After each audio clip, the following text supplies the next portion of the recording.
And one of them is, when I started in film and television, I came along and I said, there's no reason for all this massive infrastructure. It can be done much easier with portable technology that's cheaper and faster. And so I would come into the business and I would say to people, you don't have to spend your millions of dollars on your film. I can do it for a quarter of the price. The irony is that now I'm like negotiating budgets for films, and people will say to me, oh, we found this kid who will do it for a quarter of the price. So the irony is yes. it comes back to bite you, and but I don't think that's bad. I look at it and I go, well, that's the way it is. And it's better than playing the corpse. That's right. It's better than playing the corpse in the film. And so I don't have any regrets about that. I just think that sometimes I'm surprised by how strongly you're pigeonholed, and I wish, I do all kinds of comedy, and sometimes people think, well, you can only do comedy in riots, and I'm like, no, I can do comedy like in a living room or in a kitchen. Well, you strike me as a really thoughtful, intelligent guy that can sometimes be taken sort of in a fluffy way because of the sort of madcap things that you produce.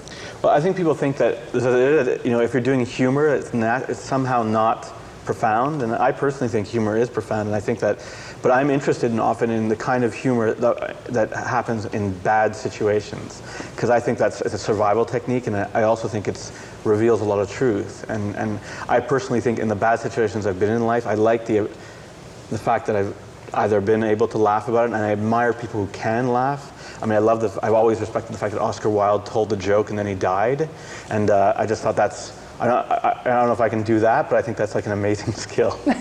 You analyze things a lot, don't you? Yeah, I also think too much, I know that, and I'm not sure, where you go with that, but I mean, what this film is about essentially, Stupidity, is that, I think after years, I went through all the stages, and by that I mean, this is sort of saying that, scientists will tell you, let's say that human beings only, use 10% of our brains, right? Well, it's sort of a scientific idea that, we're only using a very small section of it. I think it's more appropriate as a kind of human idea that we're so lazy, and we're so lazy in our worlds that we actually only use 10% of our thinking capacity, our imagination. And part of what I'm interested in doing as a person is, people say, what's the film you want to do after Stupidity? Well, I'm doing lots of other films on other subjects, but the film that's like Stupidity, excuse me, that I would like to do would be about imagination. Call it the other 90%. Like it? Yeah, like it. I like okay. It. Exactly, which is I think that I'm very amazed by here's a good example of this, is that I think when people ask me what this film was about, when I introduced it, I said what I was intrigued by, I don't know if this happens to you, but it's happening to me right now, which is that when you talk to an intelligent person, I don't know if you've ever noticed this, if you think that you're talking to somebody who's really smart, you'll notice that your vocabulary will improve. Yes. Your concepts will, your grace with the language, sort of general profundity of your ideas is more elaborate, but nothing. The person's just sitting there; they're not doing anything. And so I'm amazed by that, because I think that if you imagine that you're talking to smarter people, you will be smarter. If you imagine that there's more reasons to be intelligent, you will be more intelligent. You rise to the occasion, exactly. So to speak. But the problem is our world lives with the opposite sort of assumption, that essentially the world is really dumb, so we might as well just sleepwalk through life. You got it. So this film is trying to challenge that. Okay, so imagination is on the back burner, so to speak, still sort of getting hotter. What else are you doing? I'm finishing a fiction film called The Weatherman, and it's about a weatherman who essentially starts to notice climate change. And I was intrigued by the idea because I'm always interested in characters who really shouldn't care about something and then they start to. So I find weathermen traditionally are people who don't care about social issues, such as the environment and climate change. And so I was interested in the character who has to confront it, because every day he's talking about the weather and he starts to notice that there are consequences. Yeah. So it's a fiction film. It's not like Stupidity. And you wrote it? I wrote and directed it actually I did with other people. It was done in kind of an unusual way, but it's and it's fiction. There's no. where do you get the confidence to think you can do so many different things? I mean, here you are, a newspaper reporter, a filmmaker, you do editing, you shoot, you go on camera, you write scripts. So where does the chutzpah come to do all this stuff? I don't think, it's funny because when you say that, I'm like, confidence, because on a lot of levels, I'm not a confident person. I am at times, but I'm not really, I don't see myself compared to other people acting confident. So I would say that a lot of it is really necessity, which is that I'll direct a film because the only way that I can prove that this concept for making a film works is if I direct it myself, because I can't explain it. I have to do it. You have to bring your world with you. Yeah, and so I think it's the same thing. Like and that's followed me everywhere. Like the reason I started editing wasn't because I want to be an editor. I was sitting behind editors going, no, that's not right. I know that feeling. So I was just like, I think if you just let me do it, I think I know how to make it happen, and then I would make it happen. And I never wanted to be an editor. It's not what I really do.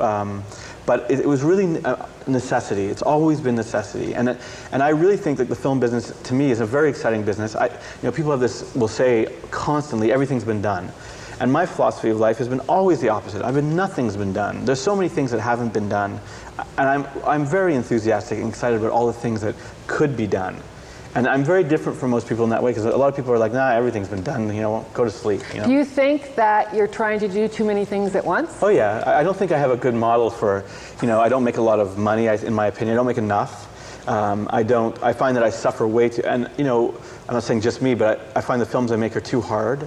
Each film, I feel like I almost die making it, and I think it shouldn't be that way. I don't think that, and I don't think this is just for me. I think a lot of filmmakers, we don't get, people think that you make a lot of money, but especially in documentary, you don't. The system doesn't really support filmmakers well, even though officially it does. Yes, I do try to do too many things, but again, I think it's. A lot of times when I do projects on the schedule I do them, it's because if I don't deliver them, I won't get paid. So, okay, so we've got The Weatherman. Let's just go back to the beginning of what you're doing now. You got The Weatherman, a film about a weatherman who notices climactic change and has to deal with the human side of the story, right? To make the long story short, he ends up getting assigned to cover the G8 summit that took place in Kananaskis in the Rocky Mountains. And he actually gets lost, and we shot this film where he gets lost in the actual Rocky Mountains. And when I shot the film, I think it's a very pretty film, and that's because I was amazed by the fact I always discover, again, like when people say nothing's been done, have you seen a film that really displays the Canadian Rockies in their amazing beauty to a large extent? It hardly ever happens. Americans do it. They shoot, films that use our mountains, but we never do. So I wanted to make a film that actually displays the Rockies, and this film does. So I'm doing that. I'm doing another documentary called Escape to Canada, and it's basically about how Canada is becoming more and more free, and the United States is becoming less and less free, or that's an apparent trend. I'm still shooting trailers, which I just do on a more occasional basis, and I shoot spoof ads all the time. We just sold a spoof ad to England. It's going to be on mainstream television in England called Wieners, which is a takeoff of Hooters. And I've always been offended by Hooters, and I thought, the idea is like, what if there was, Wieners for women? Sorry, Hooters for women. It would be called Wieners. Yes. Okay. So it's an absolutely offensive, shocking spoof ad, but the British love it. And Albert Nirenberg strikes again. Yeah. Thank you very much. You're welcome.